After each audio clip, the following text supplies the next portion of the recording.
I have one housekeeping item for myself, and that is if the light goes off, if you see my hand actually moving, it's because I've got a flag in my hand. It's because I've got automated lights that go on, and if I'm not moving, I'm trying to wave the flag so it keeps the lights on in my office.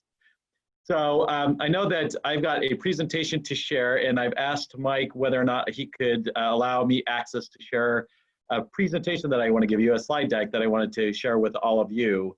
And as he's working on that, let me know, Mike, when when I can share my screen. But let me just kind of describe some of the things I wanted really to talk about, which is, first of all, we are a short 54 days away from the election, as we call it in elections world, E-54. But we really can't think about the elections 54 days away from now. For us, as many of you know, we're going to be sending out a ballot to every single active registered voter within our county, all 100% of our 1.86 million registered voters. I know that Nadia talked about 1.7 million registered voters within our county, and I think that's shortchanging how big and how many people are in fact registered within our county. And we are now at 1.86 million registered voters in our county. A big significant number, a big leap in the terms of the total number of people that are registered in our county that are eligible and have registered to vote. If you think about that from a percentage of how many eligible citizens are able to register to vote and how many individuals are in fact registered to vote, we're around 81% of our electorate is that are eligible are in fact registered to vote. So that is a really high number. Mike, thank you so much for giving me access to that. So really, let me talk a bit about this convergence between the election itself, one of the largest election, if not going to be the largest election turnout that we will ever see in our county, but how this is now converging with our approach and our response to the pandemic, and why we are having to do such things as presentations over Zoom. And I really want to go back to the March election. There's some fortunate things that happened, frankly, from my perspective as it relates to the pandemic and the March election. And of course, the unfortunate thing is that we have to all work through and address the impacts that it is making, and not only in terms of voting, but in our daily lives. But there were some bright spots if it was going to occur for our state as well as our county. So let me kind of bring you back to the March election. First of all, what was great about a March election, particularly if there was going to be a pandemic? The very first thing out there was that we had an early March election, an early primary election, because if the legislature had not changed the presidential primary election, we would have had it in June, effectively right in the middle of the pandemic and our ability to really conduct a successful election. So I think that was one of the respective bright spots, is that we didn't really have to manage around election day related to the pandemic. But if you really think about the election itself, is that after March 3rd, probably a couple of days, maybe a week after March 3rd, the governor came down with the executive order for everyone to shelter at home. And so for all of you, we breathed a sigh of relief, saying, at least we did not have to conduct the election itself, election day, under the cloud of the pandemic. But post-election, and many of you, I hope, know this, is that although election day happens, our work is not done yet, because we have 30 days after election day to count every timely cast ballot, to ensure that we certify the election that has the utmost integrity around it, that has the utmost accuracy around it, that it was done transparently and securely before I sign off on the certification document saying that these are now the official results from the March presidential primary election. But shortly after that time frame, I have to say is that although the public may not have seen the impacts, there was an impact to the Registrar of Voters office, where everyone was asked to shelter at home.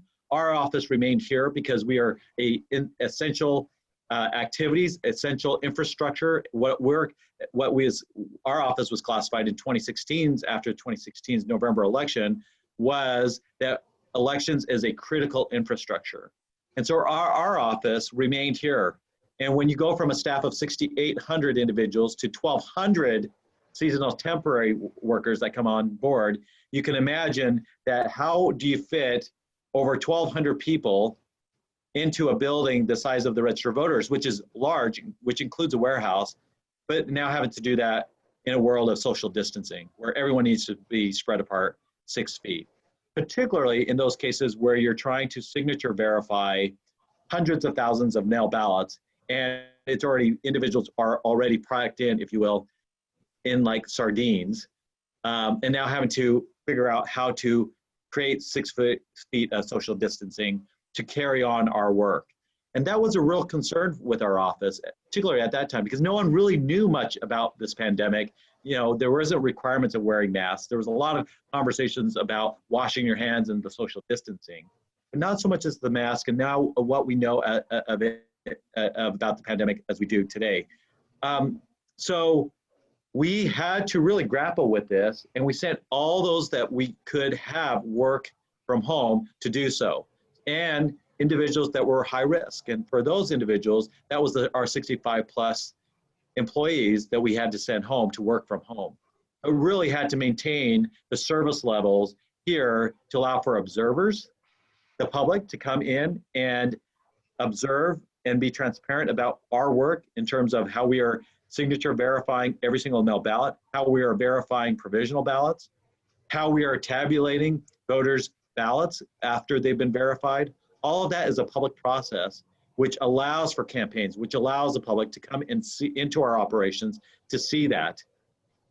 So we had to contend with that pandemic, and so much so the concern around it that the governor issued an executive order and that we had an extension of, and I can't remember at this point in time, I think it was even maybe another couple of weeks to be able to certify the election. Now, luckily for our office, we did not need that extra time to certify the election, and we certified it according to what the statutes provided. But we were impacted associated with it.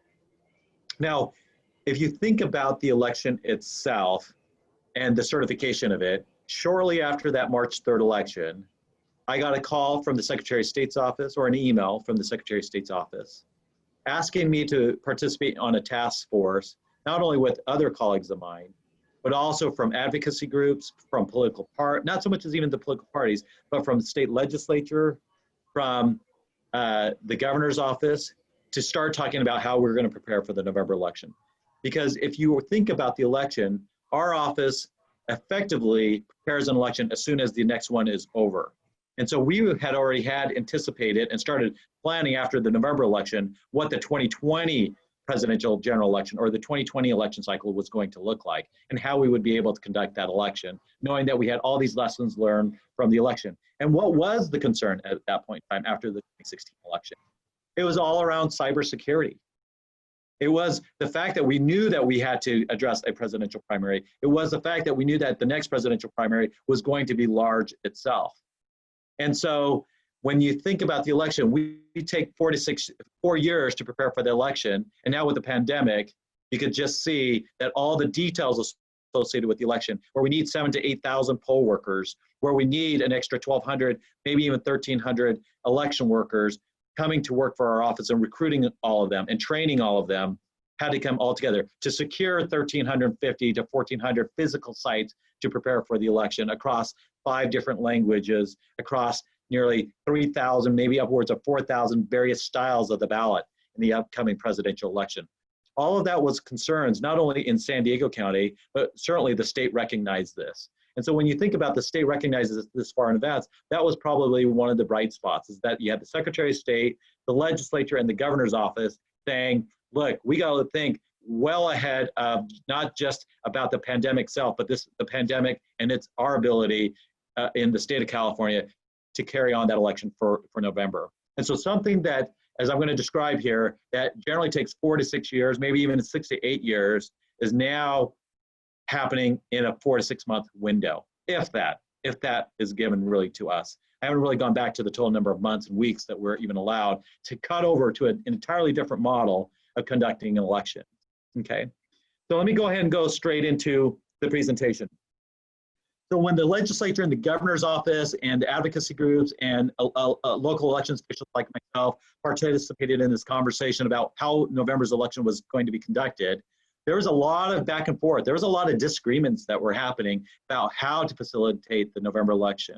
And as I mentioned, the great thing about what the legislature and the governor's office did was they were decisive and they were quick in the decision, allotting as much time for elections officials like the Registrar of Voters here in San Diego County to take all that necessary time to wrap around what we needed to do to prepare for the election, to facilitate the election for all of the 1.86 million registered voters that we have in our county, which is, in all other parts of the country, is a mega-sized county that people are aghast when they hear that San Diego County has 1.86 million registered voters. My colleagues hear that we have that many registered voters in our county.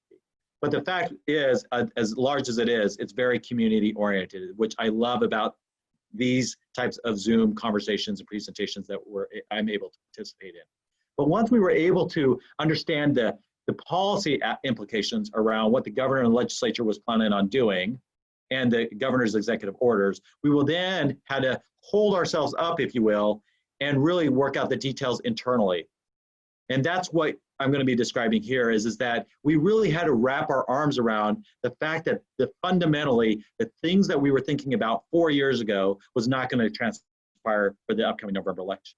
And so we had to wrap our arms around it and really have all the details laid out before I could even get to this point and be invited in terms of a presentation to do this presentation before all of you. And once we were able to do that, that's where we had to come up with something very concise that was digestible for the public to be able to understand, but also to justify why we were doing what we are doing. So we came up with a list of goals, and these are the goals that you see here. And if you really want to encapsulate these 4 goals, it's really 2 things. One is how do we balance accessibility, security, the integrity of the election, and accuracy of the election with now the pandemic itself. That both of these are now huge priorities that we have to tackle and balance out to ensure all of this is there. It's already difficult enough to conduct an election, the magnitude that we're going to get into. Now we have to contend with the pandemic and respond to it, and we have to do it decisively and do it just as well as we would facilitate an election without a pandemic. So that's number one. And then the second one, if you will, is we need to educate the public and do as much community outreach in any of the forums that we're allowed to that is available to us. So Zoom presentations are like this is a great testament to keeping people informed and our ability to get our message out to all of you. And as you can see there, our Vote Safer San Diego logo was created to encapsulate and to summarize in a very visual way how this election was going to be conducted. And also talk about the in-person options, even though every single registered voter is going to be receiving a mail ballot. So I'm going to be talking quick. I don't mean to talk quick, but there's a lot of information I want to provide. So what was the concerns up at the state legislature at the state level as well as locally here? The legislature and the state knew very well the same things as we knew down here on the local level, which is how were we ever going to be able to conduct an election under a normal, traditional neighborhood precinct model, where you have 2 major impacts, poll workers and polling locations, the physical sites themselves. In a neighborhood polling place election, we would have anywhere from 1,500 to 1,600 voting precincts, which has around 1,350 to 1,400 physical sites in an election. The fact that a number of those are private facilities. In terms of our poll worker population, the fact that a number of our poll workers, of the 9,000 that we were anticipating needing to recruit in this upcoming election to serve, were a lot of them are in this also high risk category, 65 plus age group related to the pandemic. How were we ever going to be able to conduct an election when a level of uncertainty was now cast around as a result of the pandemic around our ability to conduct the election? So I want to give you some numbers of what that looks like to all of you. So as you can see here, this was the total number of poll workers by percentage in various age groups that served for us in the March 2020 election. And as you can see here, 30% of all our poll workers that served in the March election were also part of this 65 plus high risk category for the pandemic. And so it casts, again, this gray cloud. Were we ever going to be able to recruit enough poll workers to serve on election day? Could we even get off the ground in terms of conducting the election and have the ability to issue ballots at a polling place level? But I can't really stop there for all of you, because if you look at that 30%, that's one segment of the population. Look at the other side of the population that's a little bit grayed out there, which is the 16 to 19-year-olds. That's 20% of the population. And what are they doing right now? Many of those, except for one small school district, at least public school district, is distance learning. So now we got this coupling of the 50% of our population that's now in question, that we would normally have available to us to help serve and conduct an election of the magnitude, as I mentioned, in the upcoming election. So, if you will, our knees were getting cut underneath us of our ability, the fundamentals, the fundamental infrastructure of administratively conducting election was now in question. And let me get to the next slide. If you think about the March election, as I mentioned before, we were fortunate that we didn't have to contend with the pandemic and conduct election day with the pandemic. But we also saw those states and those jurisdictions that did have to run their presidential primary election under the cloud of the pandemic. And what are some of the stories that we heard that we were keeping our one eye, one ear half cocked back east, where there was east in eastern states or even east of us? Well, what you heard is, in certain cases, is that private facilities who had allowed the use of their business, their church, to be serving as a polling place was now the rug being pulled underneath them. Either the facility owner would say no because of liability purposes, or because the elections administrator said, we cannot conduct an election because it's too small, and so we can't use that facility. So what does that create? If you're trying to conduct an election, you need to inform the public that there's changes happening, because if not, chaos and confusion occurs, and you do not want to run an election like that. And so for us, we needed to build certainty in our poll workers, as well as certainty in terms of the polling places themselves. So as you can see there, a big percentage of our polling places, our precincts, reported to a private facility: churches, pet grooming stores, pizza parlors, garages that were out there, neighborhood locations that were private facilities. And a small population, a small percentage, was reporting, voters were reporting to a public facility. But what is it about the public facilities that is so important about them? Well, for us is, once you secure a public facility, they are secure for you and available for use almost 100%. Particularly when there's laws around the use of public facilities for offices related to elections. Second, many of the public facilities have large spaces for social distancing and physical distancing. So as you can see here, public facilities becomes now a big focus, comes into spotlight as to how to float and try to transition to where we're using now public facilities. But some of the things that we have to also consider are geography and diversity that's out there. When I talk about geography, I'm talking about how large San Diego County is. You know, if you're living in Orange County, it's like 900 square miles. We're here 5,000 square miles in space that we have to cover. And the diversity of it, from urban to rural, unincorporated to cities, is very expansive. So we have to really consider that. And then when we talk about the diversity of accessibility, we're talking about not just voters with disabilities, but we're also talking about that we have to consider about population density, socioeconomic status, transportation corridors that are out there. We have to consider all of this as we're thinking about how, where, and what locations these public facilities are that we can use if we're going to transition in that direction. And then this last component here is something that is very technical in terms of our office, and many voters don't know this. You all receive a ballot, whether that's at a polling place or through the mail. You get to see your contest. But what you don't see when you step back, and if you came to our office, as I mentioned before, is that is only one of over 840 different types of the ballot.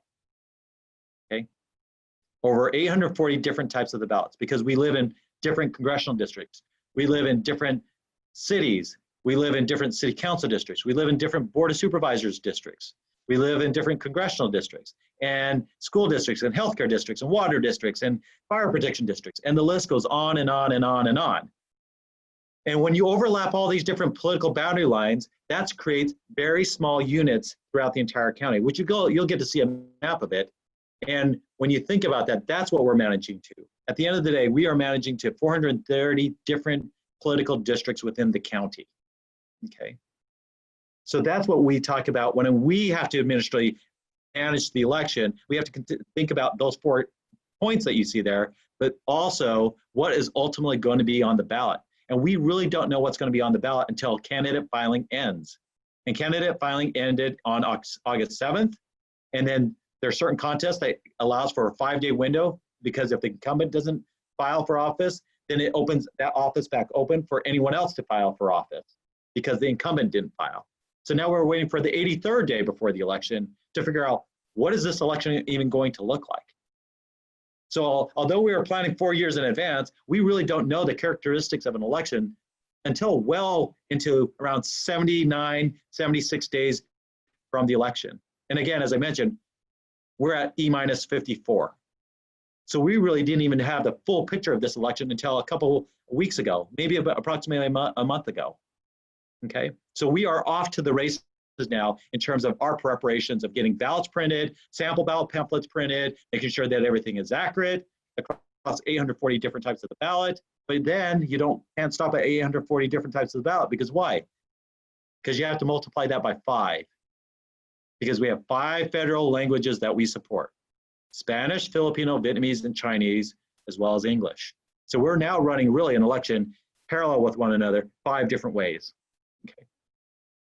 All right, let me get to what happened next. So once the governor issued 2 executive orders, one in early May, one in June. The very first one was every active registered voter is going to receive a mail ballot. And the second one was all about if there was going to be in-person voting, if there was going to be polling places out there on election day. And the answer to that question by the second executive order was yes, there will be. But there's going to be a new option for election officials like myself that we can exercise. And that's the one that you're seeing here, is the ability to super consolidate precincts to the tune of 1 for every 10,000 registered voters. But if you're going to do that, you don't open it for just one day, like election day in a neighborhood traditional polling place. You now have to open these locations for a 4-day period. And although we have a mail ballot drop-off program, if you're going to go down this path of this option, now you're going to have enough mail ballot drop-off locations to the tune of 1 for every 15,000 registered voters. Okay. Now the legislature came behind the governor's executive orders and passed 2 legislative bills to provide clarifying details associated with those executive orders, but also codified it for the governor. Because as you may have heard, there was a couple of lawsuits associated with particularly that first executive order that he issued. Well, now the legislature is codifying it and placing it into law, covering overall the executive order itself. Okay, so what does that look like in a nutshell for all of you?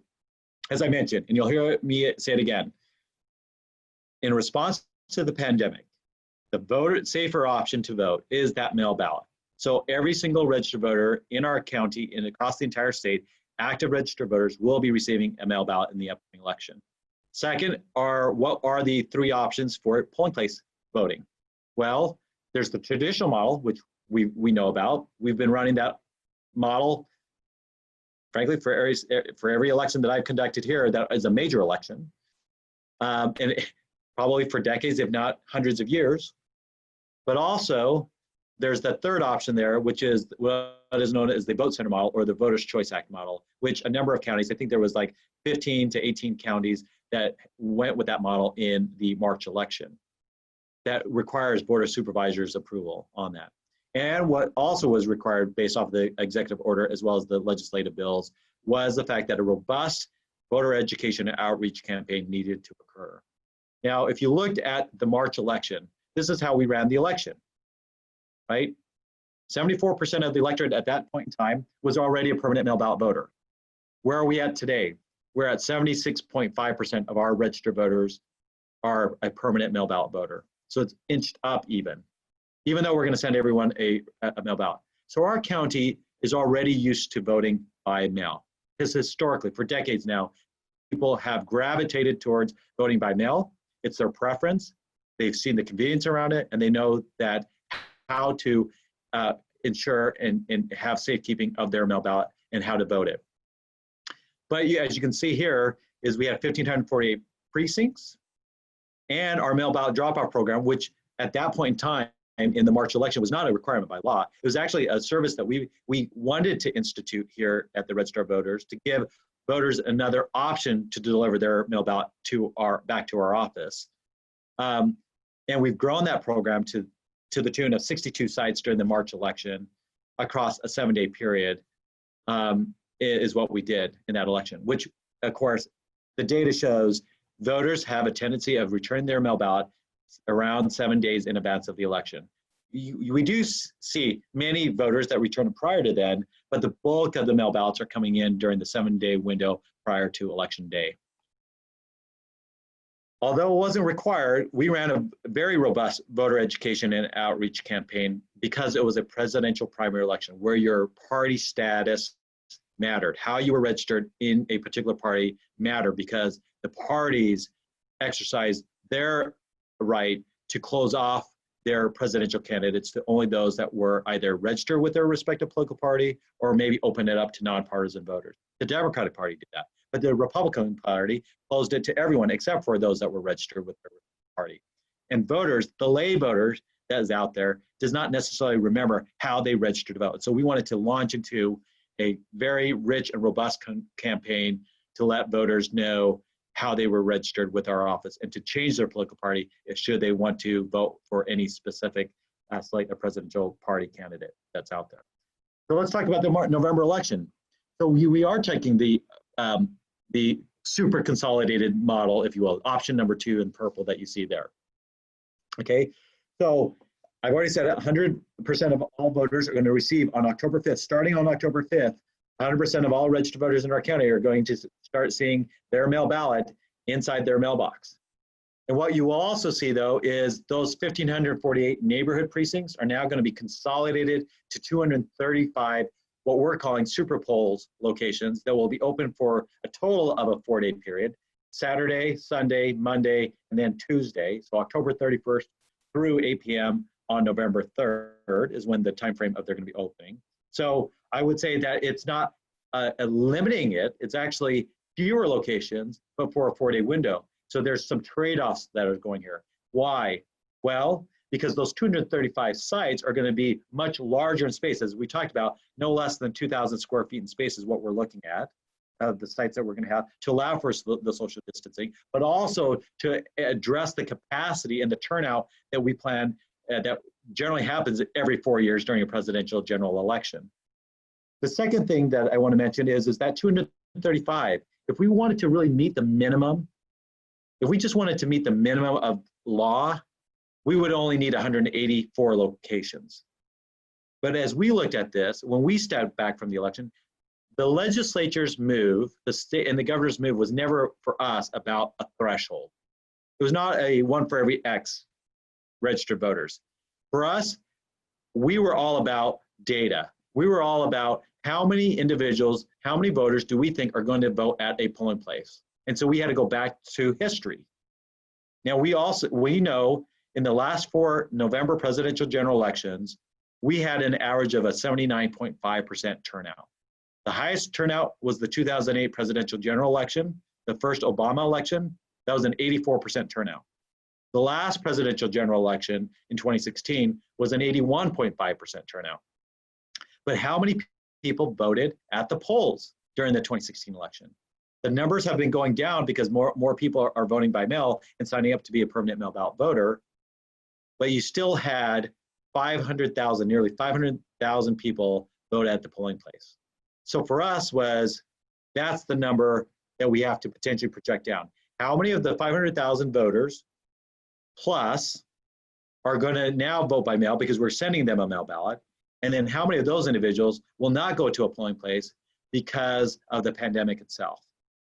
And the fact that we're encouraging voters to vote their mail ballot. So we're factoring around 325, 350, maybe 400,000 voters going to a polling place on election day.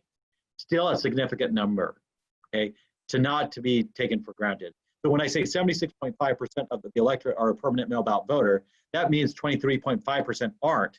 But that 23.5% across 1.86 million registered voters is 457,000 voters still.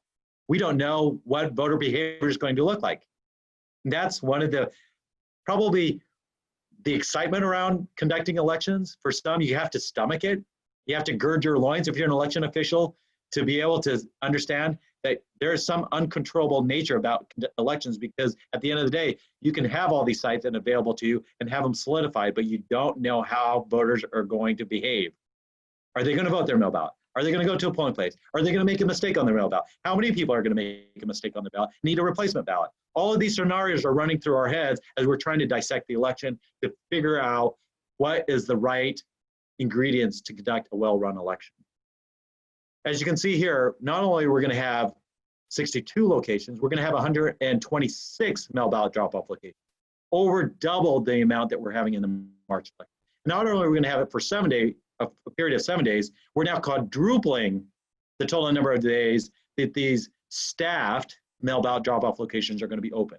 They're not just a box. It's going to be staffed by the public, people that are coming on board that are going to be our mail ballot monitors that are out there. Why are we doing staffed locations? Except for one location. One location is going to be a box. The other 125 locations are going to be staffed. Why? Is because what we're seeing is that voters love the fact that they are handing their mail ballot to the hands of a ROV staff member. That's number one. Number two is when that staff member is going to see that mail ballot. In fact, they're not going to really inspect it in terms of handling it, but they're going to ask that voter to be able to look at the back to ensure that the voter signed that envelope. And so if there's any problems where the voter may have failed to sign it, they can correct it there and then, okay? So quadrupling the period of time of these mail ballot drop-off locations, and the fact that we're doubling the amount of locations that are out there that are staffed. Many of these locations are county and city libraries. In fact, we're using all county libraries, all city libraries to facilitate the election. Now you may ask yourself, well, I thought the city libraries are closed or the county libraries are closed. No, they will be open for people to drop off their mail ballot. And I hear that the county libraries are now opening for services as well. As I say, the county and city libraries, we are also using YMCAs. We're using VFWs. We're using Chamber of Commerce's out there and some other respective well-known locations throughout the entire county. And if you want to know where those proposed locations, you can find that on our website right now at sdvote.com. Okay, what is significant about this election? Well, voters are still going to, if you are going to want to vote at a polling place, it's okay. But you will still have an assigned location to report to if you're going to vote in person. Okay, let me stress that. Voters will still have an assigned polling location to go to if you're going to vote in person at a polling place through this 4-day window. And we're asking voters to distribute that whoever's going to vote to think about voting early, that first day or that second day. Because what we do know is that the bulk of voters are going to show up on election day, but we really do need to spread the total number of people voting, not on one day, but across those 4 days if you're going to do so. And that's as a result of the pandemic itself. We do not want people crowding into one area and then spreading the virus to other individuals that are out there. We want to protect voters. We want to protect our poll workers and our staff as well. So as opposed to needing 9,000 poll workers, we'll need around 3,500 to 3,600 poll workers. But there's changes there too. If you've been a poll worker for our office before, you served for 1 day, you took 2 hours of online training approximately, and you did a 2-hour on-site training, okay? For this election, that model has changed. No longer is it a 2-hour on-site training, it's now a 2-day on-site training. It's no longer a individualized volunteering that you're doing, but it's now you're going to be trained as a team to work with your respective team and trained as a team prior to working at any of these locations starting on October 31st. And normally it's a volunteer where a poll worker receives a stipend to build certainty. That's uncertainty that I talked with you before. That certainty now is to pay everyone a salary of anywhere from $14.25 to $18 per hour, depending on the position that we would put the poll worker in. So effectively, we're now increasing that the county employee population by 35 to 3,600 individuals, plus that 1,200. We're going to be one of the largest employers for one day, for election day, when it comes down to conducting this election. And then, as you can see here, everything is revolving around Vote Safer San Diego, this theme of Vote Safer San Diego. And it just is not just about the pandemic itself, but is the good practices of voting your mail ballot. And I will talk with you about that in a little bit. Okay. So I don't necessarily want to go through all the information on this slide, but let me just express, there's a lot of national discussion about, does election officials, can they weather the storm of mail ballots that are being requested, as well as that's going to be coming back to their respective office to verify and to tabulate. The conversation on a national scale is one thing. The scale, that same conversation here in San Diego, my response to that is, we're well suited for this. This is our strength area, because 76.5% of our electorate are already voting by mail. So really, the national discussion is focused on those states where many of those voters are voting still at a polling place level. That the county election official doesn't necessarily have the infrastructure, the processes, the protocols to handle the outbound as well as the inbound processing of mail ballots. So when you have hundreds of thousands of people requesting a mail ballot, and if you don't have the infrastructure to be able to handle, yeah, that is a big concern. So the concern is not here in San Diego County. I don't think really the concern here is in the state of California. It's really in those states that are primarily in-person polling place voting, neighborhood, traditional precinct voting. For us, we've done all the investments over multiple years, over the last decade, or decade and a half. The 3 points I want you to focus on are the last three. The fact that there is a new system that was introduced in the March election that was focused on military and overseas voters, as well as people with disabilities, is now expanded to all registered voters in our county. That is the remote accessible vote by mail system. This is the system where for voters with disabilities, as opposed to getting a piece of mail, if they can't handle paper, this was the solution for them to be able to vote, if you will, by mail, by marking their ballot on screen. Well, now this is open to everyone, where a person that has too short of a window to use the U.S. postal system because they've made a mistake on their mail ballot, and now they need a new one, and now it's too late for them to receive a new replacement mail ballot because their mistaken mail ballot the new one can't get to them on time through the U.S. postal system. We can now offer them one where we can email them the ballot. They would mark their votes on screen, not online, on screen, print it out, and sign all the respective documents, and then send it back to us by mail. It's a quicker, at least outbound, of getting that ballot into their hands. So that option is available. I don't see that necessarily happening in any huge amount until it gets closer to maybe 10 days before the election or 7 days before the election, when it's too late to go through the U.S. postal system. And then the second point there is that for us, we've always been able to verify the signature off of the mail ballot envelope against the signature on file as soon as we receive a mail ballot. What we could not do, though, is extract that mail ballot and scan that ballot into the system, in our tabulation system, until 14 days in advance of the election. The legislature has now stepped in because of the increase of the total number of people that we're sending a mail ballot to be able to now process starting 29 days in advance of the election. Okay, so from start to finish, as soon as we receive a voted mail ballot back, we can verify it, and we verify all of them, by the way. We don't do just a sampling of verification, we do all of the mail ballots.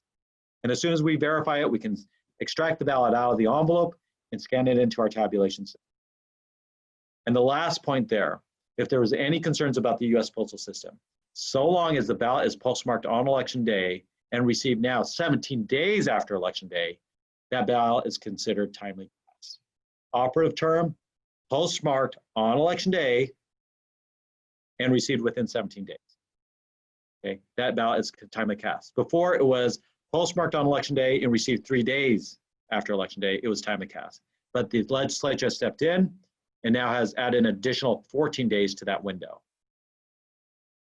All right, in person, what can voters expect for in-person voting? Because that has dramatically changed as well. You'll see a higher expanded level of a technology that we are using called an electronic poll book. What is this electronic poll book?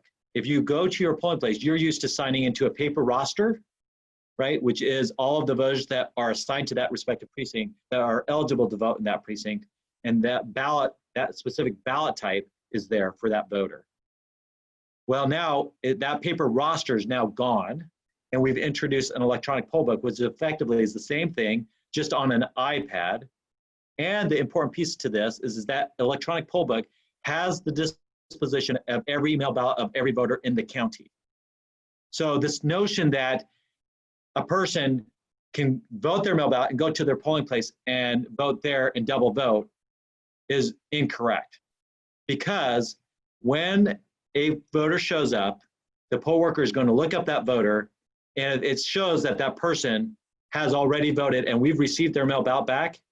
The only way that that person is going to be able to vote is a provisional ballot, which is a ballot that goes into an envelope that comes back to our office for validation. And we validate whether or not the person has already voted and we've counted their ballot. And if that's the case, we don't count the provisional ballot. Now, what's significant about these electronic poll books as well is that if we show that the person has not returned their mail ballot, we can suspend that mail ballot and offer them a regular ballot, okay? A regular ballot. What that means is that person does not have to vote a provisional ballot, which means also is that it's a win-win-win for everyone. It's a win for the voter because they don't have to cast a provisional ballot. It's a win for us because we don't have to verify, which takes the longest of all of the ballots that come back to our office. By far, the one that takes the most amount of time to verify and validate in an election is a provisional ballot. Now that number comes down because there's not going to be very many. We believe there's not going to be anywhere close to the amount that we saw in the 2016 election, which was 113,000 provisional ballots that were cast in the election. It allows the voter to cast a regular ballot and streamlines that process as well to get voters through the line, to also create that level of social distancing that needs to occur. Okay. Also, we'll have ballot marking devices. Okay, the ballot marking devices is effectively the touchscreen, and there's generally one per precinct in the traditional neighborhood precinct world. That now, we're gonna have upwards of 7 of those per location. So what you'll have is we'll have a line manager, we'll have a greeter, we'll have 7 check-in stations as opposed to 1 check-in station. And we will have upwards of, I think it was like over 20 booths. 7 of those are gonna be ballot marking devices, which will contain all of the ballot types that there are in the county across all those different languages as well. So if a unassigned voter goes to the wrong polling place on election day, can those poll workers serve them and give them the correct ballot type? The answer is yes. They'll be voting on that ballot marking device. Those that are reporting to the correct precinct, there'll be a pre-printed paper ballot for those voters. Okay, there'll be a pre-printed paper ballot for voters that go to the correct precinct. Now, why are we still assigning voters to the correct location? The reason why is because we need to distribute that 400,000, 350,000 voters across those 235 sites. Okay, if not, we do not want to create number one, a situation of the virus spreading, but certainly we don't want voters to have a long voting experience by having to stand in line for 4 hours, 3 hours, 2 hours, or even an hour. So it's so important that voters get to their correct and assigned polling place on election day. But even before then, we're encouraging voters to vote their mail ballot. We know that the in-person voting location, and what we're asking voters to do is vote that mail ballot, and only for 5 reasons get to an in-person, your assigned polling place. What are they? There's because you demand and you believe tradition is that to vote at a polling place. That's 1. That's okay. 2 is because you never received your mail ballot and it's too late to get it through the US postal system. That's 2. 3 is because you erred on your mail ballot and now need a replacement ballot. 4 is because you did not register on time, and now you want to exercise a relatively new law called conditional voter registration or same-day registration, which is the ability to register and vote same day, but you have to do it at one of these sites. Or 5 is because you're a person with disability that really does need in-person assistance to vote your ballot. Okay. Okay, so let's kind of model this out for you. This is the consolidated precincts that is out there. If you think about all the overlapping political districts and us consolidating by ballot types, this is what you would normally see across the 1,548 precincts we would have, at least in March. And it changes every election, and it's based off of what contests are on the ballot. Okay, so now as you think about the consolidation of these precincts even heavier, now you can start seeing the outlines of how it will look like come election day and how voters are going to be, if you will, consolidated together to a physical site. And then once we know that, then we can factor in all of the transportation corridors, all of the socioeconomic status, all of the population density to cite the actual physical site and place them across the entire county, okay? And make sure that we have, if you will, equipoise across the entire county for voters to get to a polling place should they need to. Okay, I'm not going to go into the robust voter education outreach campaign that we've launched into. We're doing a huge amount of social media. We're doing a lot of radio ads and newspaper ads that are out there, not just the traditional ones, but all the local newspapers and radio stations that are out there as well. But let me just say that we sent every single registered voter a direct mailer. And this, you should have all received this. And inside of it was effectively what I have just been talking about, the primer of how this election was going to be conducted. The fact that 100% of all active registered voters was going to receive a mail ballot. The fact that there will be polling places, but there will be fewer of them. So you have to know that your normal polling place has most likely changed. When you're going from 1,548 precincts to 235, your location has most likely changed. So you need to know that well in advance of election day and act. But also to vote safely by voting that mail ballot. And then we also posted this verification of your residence address and mailing address. Why is that so important right now? The reason why it's important, in fact, the time is waning on this, but if we don't get your information, any updated information that we have that's different than what we have on file for you, we're going to be sending that mail ballot to the wrong location, which delays you the ability to get that mail ballot and vote it and get it back to our office. So this is why we sent it out in early August, to embed this activity that there is, and impress this sense of urgency that you need to act and you need to verify before, as part of being prepared for this upcoming election. Also, we asked voters to sign up to receive their sample ballot and voter information guide, the local sample ballot pamphlet, electronically. It's a contactless way. You get it quicker than getting it through the mail, as well as it's not only a taxpayer saving initiative, but again, that you get it quicker and then you can print only those pieces of paper that you want to vote on before you get your mail ballot. Okay. As well is the sample ballots. So starting on September 24th, effectively the end of this month, September 24th, voters will start receiving their pamphlet in the mail, either email or through the U.S. postal system. Okay, that's what it's going to look like. And then on October 5th is the key date, voters should start seeing their mail ballot in their mailbox, starting to receive their mail ballot package in the mail. Okay. Now, as we're talking about all the voter education outreach, again, we just don't do this in English. We have to translate this and proof this across all of our other 4 federally covered languages. Every piece of voting material, our website, is translated across these Federal Voting Rights Act languages. Okay. Again, U.S. Postal System, I trust them. I have all confidence in them. We talk with them. We have a great partnership. We have a tight communication with our local representatives. There is of no concern that I have with their ability to meet the capacity outbound as well as inbound capacity of this upcoming election. I'm encouraging voters to drop off their mail ballot through the US postal system, not even using our drop-off locations, unless you want to. Remember, there are thousands of mailboxes that are out there.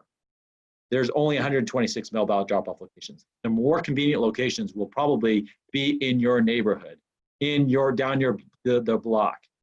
But if you want to go to any one of our 126 mail ballot drop-off locations, that's fine too. They will be open starting effectively the day after October 5th when we mail all of the mail ballots to counties, to registered voters. So on October 6th, 126 sites will be open, staffed, of our mail ballot drop-off locations. But know that there are thousands of US postal blue boxes that are out there. And remember, the mail ballot envelope is prepaid. The postage is prepaid. You don't need to worry about putting any postage on it. There's been this myth out there that somehow if you place a first-class stamp on that envelope, even though it's prepaid, it will somehow get back to our office sooner. The answer is wrong. That's a myth.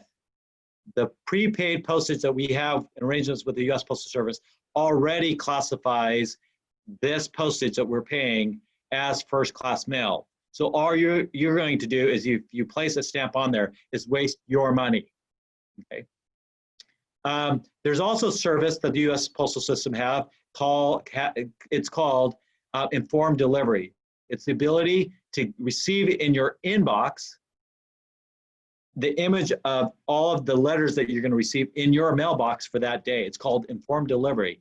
Hundreds of thousands of individuals have already signed up for that. I encourage you to sign up for it. I get an email every single day. I look at it. I know when my water bill is going to be coming, that's going to be found in my mailbox, but I also am tracking when my mail ballot's going to get there too. So for the obvious reasons, because I'm tracking all of that. But if you don't want to use that, know that there's an additional service called Where's My Ballot that we're offering. That's really a state secretary of state, statewide system that we've hopped onto called Where's My Ballot. You go to sdvote.com, you'll see this logo on there. You can sign up, and what it will allow you to do is get push notifications, whether it's by email, whether it's a text message, or whether it's a voice call of your mail ballots as it's going from the US Postal System to you, or after you voted, as it's traveling back through the US Postal System back to our office, and you'll get a push notification as to when we've accepted it and counted your mail ballot. So you can take the steps into safeguarding your mail ballot as well. Okay. And finally, or last couple of slides here, here's all of the key dates in the upcoming election. You don't need to take a picture of it. I will send the slide deck to whoever I need to send it to, so you can see these respective dates that are out there, okay? And lastly, there's homework for all of you.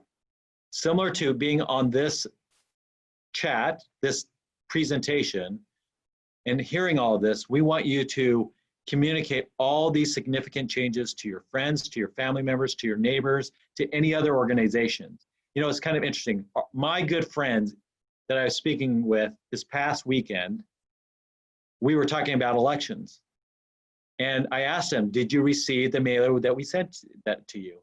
And the reason why I asked them that is because the conversation I was having with them was everything that I've talked with you about. And they didn't know that we would have fewer polling places. And when I asked them about the mailer, they said that they had, but they hadn't opened it yet. That to me is scary. When I hear that, my own friends that know that I'm in the elections administration business don't know that they should be opening something that I mailed to them and to learn about it. That tells me we here in this community, your community that's out there, this Democratic club that you belong to, are well within the savvy enough to know what's going on out there. But the voters that are out there that only act when the time comes, this time is of the essence, may not know about all these respective changes. So we need you to pass on this grassroots information to all of your neighbors, friends, and family members that are out there. And let me just add one other thing, or two more things. Vote that mail ballot. It's a safer option in this world of the pandemic. And two, For those of you who don't vote a mail ballot, there are safe practices to be able to vote that mail ballot, and good practices. What are they? For us, we may take them for granted. It's clearly marking that ballot with ink. It's signing the back of that envelope. It's sealing the ballot once you inside that envelope. And lastly, return it to a trusted source. The trusted source may be a family member or a friend or a neighbor. That's totally fine. It's legal to be able to do that. But for us, always the trusted source that you can count on is through the U.S. Postal Service or to our office. And our office represents the 126 mail ballot drop-off locations or the additional and separate 235 super polls that we will have 3 days, that will start 3 days in advance of Election Day. And then those 126 locations will be available 29 days in advance of Election Day. Actually, 28 days in advance of Election Day. If you include Election Day, 29 days. With that being said, that ends my presentation. I know that I've been long. I don't know if I was allocated that much time, but I think it was important information for all of you to have. I'd be more than happy to answer any questions that you may have. Thank you, Mr. Vu. We truly appreciate it. Actually, the majority of the questions that were presented to you, you answered during your conversation, so that's wonderful. I do have one that came in 2 parts from our member, Steve Wood. He wanted to know why results are posted slowly after the polls close when many of the ballots have already been received by mail prior to Election Day. Yes, so let's talk about that really quickly. Again, we're only as good as the ballots that have been returned back from voters. As I mentioned, that 7-day window, that 7 days prior to election is where we see the majority of mail ballots, okay? And on Election Day, hundreds of thousands of mail ballots are dropped off at the polling places normally on Election Day. So when you think about Election Day, we are processing, our performance goals here at the Registrar Voters Office, if we receive your mail ballot by Sunday prior to Election Day, we will process it, verify it, and scan it and get it into the tabulation system and report that out as the very first report on election night, okay? So that's what we strive to work towards. But if you think about the mail ballots, it takes a couple of additional steps before we can get it into that tabulation system, particularly that verification of that signature. And if there is, if it doesn't verify appropriately, then we are escalating it to multiple people and trying to verify that signature before we can extract it and get it into the system, into our tabulation system. But what happens on election night is starting at 8 o'clock, that first report is the mail ballots. And we're only as good as what we've received. But you've got to know that there are hundreds of thousands of mail ballots that we do not have in the upcoming, in the election, that we have to wait until post-election to verify, scan, and then scan into our tabulation. Why does it take so slow after that? Is because that 8 o'clock is all the mail ballots. We can't really report out and verify any more and add any more mail ballots to the count for those that are coming in that we have in our possession. So that has to really wait until post-election day.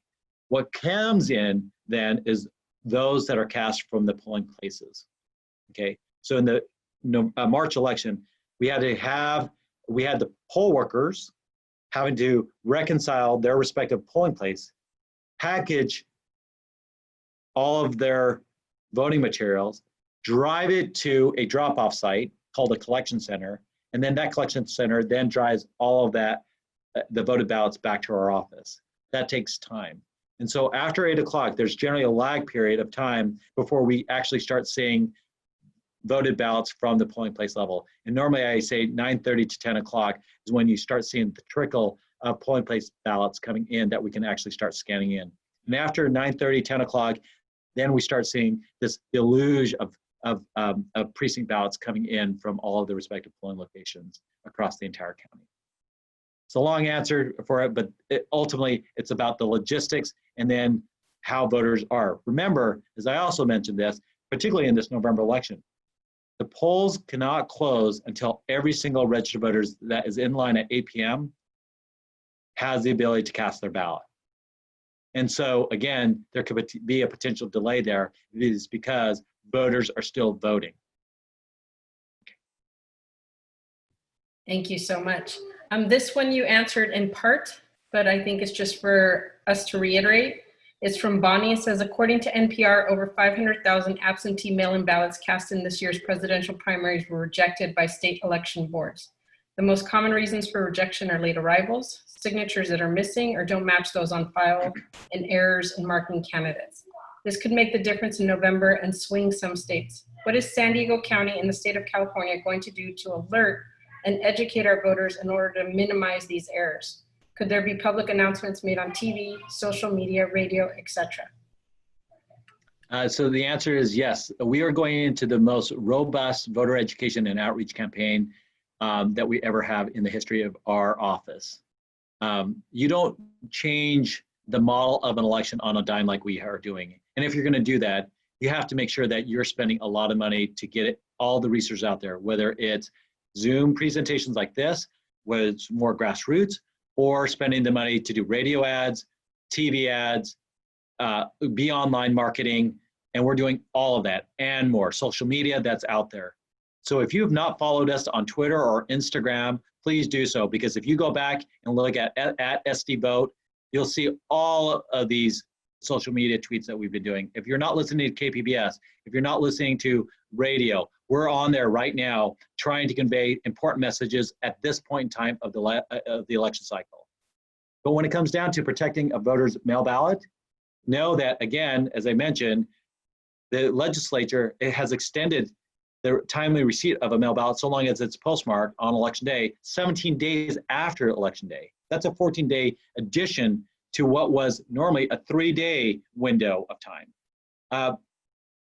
Again, all the mail ballots are prepaid. The fact that we have staffed mail ballot drop-off locations that will ask the voter so that they verify that they've signed the back of their mail ballot. For those mail ballots that are considered a mismatch, there's already laws in place where we have to actually inform the voter that their mail ballot cannot be counted because it does not compare to what is on file. And before we even get to that step, know that by the time we get to that stage, it has already gone through 3 or 4 layers of review before we deem a voter's signature on the ballot as being a miscompare. Why?